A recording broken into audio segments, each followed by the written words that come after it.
এবার লায়লার ভয়ে দেশ ছেড়ে পালালেন আলোচিত টিকটকার প্রিন্স মামুন।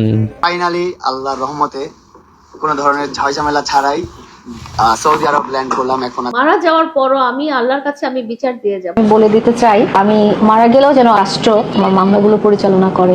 ওই মহিলা যা বলবে উল্টাপাল্টা বললেই তো ভাইরাল হয়, উল্টাপাল্টা বললেই তো ভিউজ বেশি হয়, উল্টাপাল্টা জিনিসগুলো পাবলিশ করে। আমার রক্ত পানি করা কষ্ট করে আমি যে আর্ন করেছি, যে সঞ্চয় করেছি। দর্শক, লায়লার ভয়ে মামুন কোথাও পালাতে পারে নাই, যেখানেই পালানোর চেষ্টা করেছে সেখানেই কিন্তু লায়লা কর দিয়েছে। মানে দেশ ছেড়ে পালানোর জন্য সে উমরার মতো একটা পবিত্র কাজটি ব্যবহার করেছে। দর্শক, এই কথাগুলো কিন্তু আমার না, আপনাদেরকে আমি শোনাবো। এবং অনেকেই কিন্তু এখন এইরকম কথা বলতেছে, সে মালয়েশিয়া যেতে চাইছিল, আর অন্য কোনো দেশে সে যাইতে চাইছিল, কিন্তু কোথাও যাওয়ার জন্য সে ভিসা পাচ্ছে না।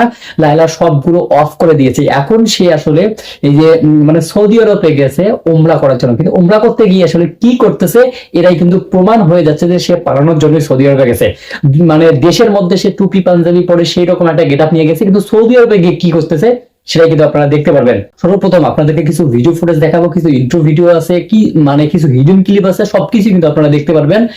আমি শুধু আপনাদেরকে রিকোয়েস্ট করবো, অবশ্যই কিন্তু ভিডিওটি একটু স্কিপ না করে সম্পূর্ণ ভিডিওটি দেখলেই কিন্তু আপনারা বুঝতে পারবেন। তো দর্শক, সর্বপ্রথম আমরা স্ক্রিনের সাইডে কিছু ভিডিও পেলে হবে, এই ভিডিওগুলো দেখে নেব।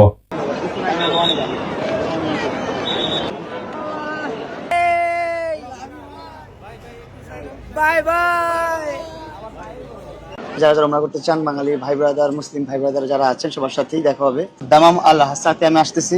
বা আপনি যদি এই মামলার ব্যাপারগুলো বলেন, তাহলে আমি বলে দিতে চাই, আমি মারা গেলেও যেন রাষ্ট্র আমার মামলাগুলো পরিচালনা করে, মামলাগুলো যেন থেমে না থাকে।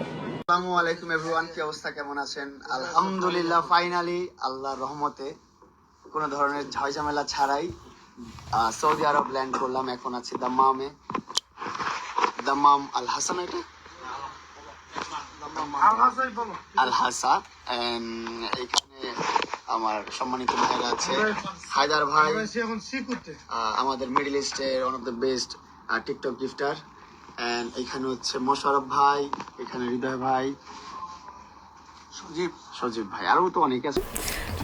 আমাকে এখন আপনারা যেরকম দেখেন যে আমি অনেক কথা বলি, মানুষের সাথে অনেক কথা বলি, অনেক বক্তব্য দেই, অনেক মিশি।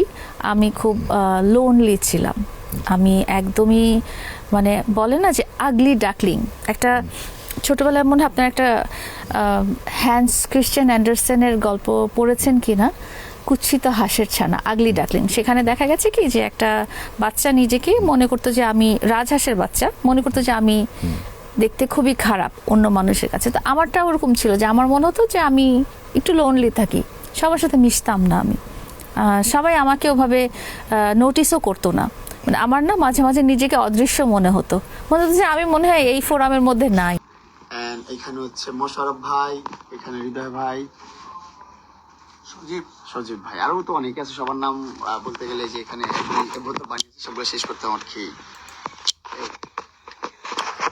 সৌদি আরবে চলে আসছি। সৌদি আরবের ভাই ব্রাদাররা যারা আছেন, আমার প্রবাসী ভাইয়েরা, আমার ভালোবাসার ভাইয়েরা, সবার সাথে দেখা হবে ইনশাআল্লাহ। দোয়া রাখবেন, ভালোবাসা রাখবেন। আল্লাহ তাআলা যেন আমার উমরার যে নিয়তটা, উমরাটা যেন কবুল করে, এটা সবাই দোয়া করবেন আমার জন্য। সবার কাছে দোয়া চাই, দোয়া পাচ্ছি।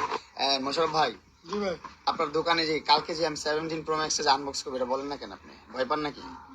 না, বয়ের কি আছে, বাতিজ একটা ফোন আনবক্সিং করবো, এটা কোনো বিষয়? ভাই না বাতি জায়গাটা পেতে গো। আচ্ছা, ছোট একটা বিষয় আর কি। আমরা তো বন্ধু বান্ধবরা মামা বলি না, মামা কাকা, ওইটাই আর কি। আমার ছোটবেলার বন্ধু মোশারফ ভাই। হায়দার ভাই, কিছু বলবেন? না, আমি বলতেছি মোশারফকে খালি বাইরে দেবো না, বাইরে তো আরো আশেপাশে কে আছে? আমরা কি আইফোন চালাইতে পারবো না কোনোদিন? ও, হায়দার ভাই যদি এই কথা বলে তাহলে আমরা তো জীবনেই পারবো না।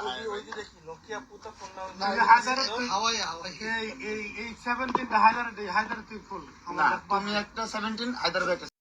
মামুনের সাথে আমার ঝগড়াঝাটিটা এই প্রথম না। মামুনের সাথে যখন আমার প্রথম ঝগড়াটা হয় একটা বাড়ি নিয়ে, মামুনের গ্রামের বাড়িটা হয়ে যাওয়ার পরে তার আম্মুর এবং তার পরিবারের দাবি ছিল ঢাকায় একটা বাড়ি করে দেওয়ার ব্যাপারটা, যেটা আমি করে দিতে পারিনি। আমি ওকে প্রমিস করেছিলাম যে আমি তোমাকে একটা বাড়ি করে দিব, কিন্তু ওই মুহূর্তে ঠিক ইনস্ট্যান্টলি ঢাকায় একটা বাড়ি করে দেওয়ার সামর্থ্য বা অ্যাবিলিটি বা পরিস্থিতি কোনোটাই আমার ছিল না, যেটা নিয়েই প্রথমেই আমাদের একটা ঝগড়া হয়ে যায়, এবং যার কারণে মামুনের মায়ের কথার প্রেক্ষিতে মামুন বাসা থেকে বের হয়ে যায়। কিন্তু এরপরও যখন আরও 2-3 বার ঝগড়া হয়েছে, মামুন বেশি দিন বাসার বাইরে থাকেনি।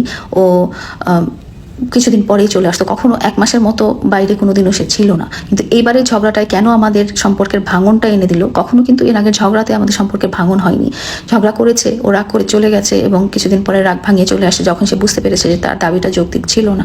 একটা মেয়ের পক্ষে এভাবে 10 তলা একটা বাড়ি করে দেওয়া মুখের কথা না, আমার মতো একটা সাধারণ মানুষের পক্ষে এই ব্যাপারটা আসলে খুব সহজ ছিল না। এবং আপনারা হয়তো এখন পর্যন্ত বিশ্বাস করতে পেরেছেন যে যদি আমার হাতে এই সামর্থ্যটাও থাকতো, আমি ওকে 10 তলা বাড়ি কেন, আমি ওকে বাংলাদেশের সব বাড়ি যদি আমার কিনে দেওয়ার সামর্থ্য থাকতো, ওকে বলা লাগতো না, আমি নিজে থেকেই কিনে দিতাম। তার সাথেও তার এন্টারটেইনমেন্ট হতে বা তার সাথেও জড়ায় তার ভিডিও করতে, জড়াজড়ি করতে, হাতাহাতি করতে, অন্য কিছু করতেও তার দ্বিধাবোধ ফিল হবে না। আসলে বললাম না, ওই যে মানুষের কাছে শুয়ে গেছে, আর ওরা হচ্ছে যে ভাইরাল হওয়ার ধান্দায় থাকে সবসময়। কখন হিট অফ দ্য লাইনে আসবে, কিভাবে টপ অফ দ্য লাইনে আসবে, এই ধান্দায় থাকে। এই ধান্দাটা যাদের আছে তাদের কখনো দেখবেন লজ্জা শরম কোনো কিছু থাকে না। সো সে তার 52 বছর তার বাবার বয়স কেন, তার বাবার চেয়েও যদি অধিক মহিলা হয় তার সাথেও তার এন্টারটেইনমেন্ট হতে বা তার সাথেও জড়ায় তার ভিডিও করতে, জড়াজড়ি করতে, হাতাহাতি করতে, অন্য কিছু করতেও তার দ্বিধাবোধ ফিল হবে না। কারণ তার ইন্টেনশন শুধু একটাই, সে ভাইরাল হতে চায়, আর কিছুই না। আমার প্রথম সেপারেশনের পরে আমার দ্বিতীয় ম্যারেজটা হয়েছে আফটার 5 ইয়ার্স, এবং এটাও পারিবারিকভাবেই হয়েছে। সো আমরা যেহেতু পারিবারিকভাবেই হয়েছে, আমাদের দুজনের কোনো রকম প্রবলেমই ছিল না। 5 বছরে আমার মাইন্ডসেটটা ওরকমই ছিল যে হয়তো আমি সংসার করতেও পারি, নাও করতে পারি। বাট যখন দেখেছি যে আমাদের সেম ব্যাকগ্রাউন্ড, মানে আমার হাজবেন্ডদের ব্যাকগ্রাউন্ডটাও মিলিটারি, তারাও সামরিক কর্মকর্তারই সন্তান এবং তারাও সামরিক অফিসার। সো আমাদের আন্ডারস্ট্যান্ডিং, সমাজ, সোসাইটি, আমাদের চিন্তাধারা যেহেতু একই, তো আমাদের দ্বিতীয় বিবাহে আমার কোনো প্রবলেমই হয়নি, এবং তার সাথেও আন্ডারস্ট্যান্ডিং এর ব্যাপারেও আমার কোনো প্রবলেম হয়নি, বরং আরো খুব ভালো হয়েছে। একটা জিনিস কি মানুষ বলে না যে পরিবার দেখে বিয়ে করতে হয় বা আপনাদের স্ট্যান্ডার্ড অনুযায়ী বিয়ে করতে হয়, এটা আসলে খুব জরুরি। এটা জরুরি এই কারণে।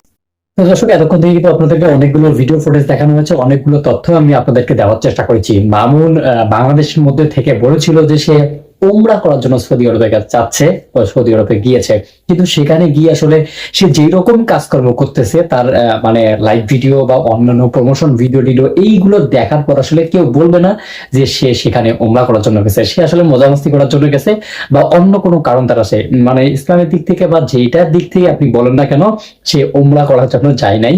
এটা আমি বলিনি, এটা কিন্তু সোশ্যাল মিডিয়ার মতো প্রতিটা পোস্টে এখন এরকম দেখা যাচ্ছে যে লায়লার থেকে মুক্ত পাওয়ার জন্য, লায়লার ভয়ে কিন্তু মানে প্রিন্স মামুন বিদেশে গিয়েছে বা সৌদি আরবে গিয়েছে। দর্শক, কিন্তু এই ভিডিওগুলো দেখার পর আসলে আপনাদের মতামতটা কি? আপনারা কিন্তু দর্শক, আপনারা কিন্তু জাজ, তো আপনারা জাজমেন্ট করবেন যে এই বিষয়টার আসলে মূল ব্যাখ্যাটা কি বা কিসের জন্য মানে প্রিন্স মামুন এরকম একটা কাজকর্ম করতেছে বা করলো। তো দর্শক, এই বিষয়টা নিয়ে আপনাদের মতামতটি জানতে চাই, অবশ্যই কমেন্ট বক্সে আপনাদের মন্তব্যগুলো করে যাবেন। আর দর্শক, বিশেষ করে একটি রিকোয়েস্ট থাকবে, যারা যারা এখন পর্যন্ত আমাদের ভিডিওটি দেখতেছেন কিন্তু আমাদের চ্যানেলটিকে সাবস্ক্রাইব করে রাখেননি, অবশ্যই চ্যানেলটিকে সাবস্ক্রাইব করবেন, পাশে আসা বেল আইকনটি অন করে রাখবেন। নতুন নতুন ভিডিওগুলো পাওয়ার জন্য অবশ্যই বেল আইকনটি কিন্তু অন করে রাখবেন।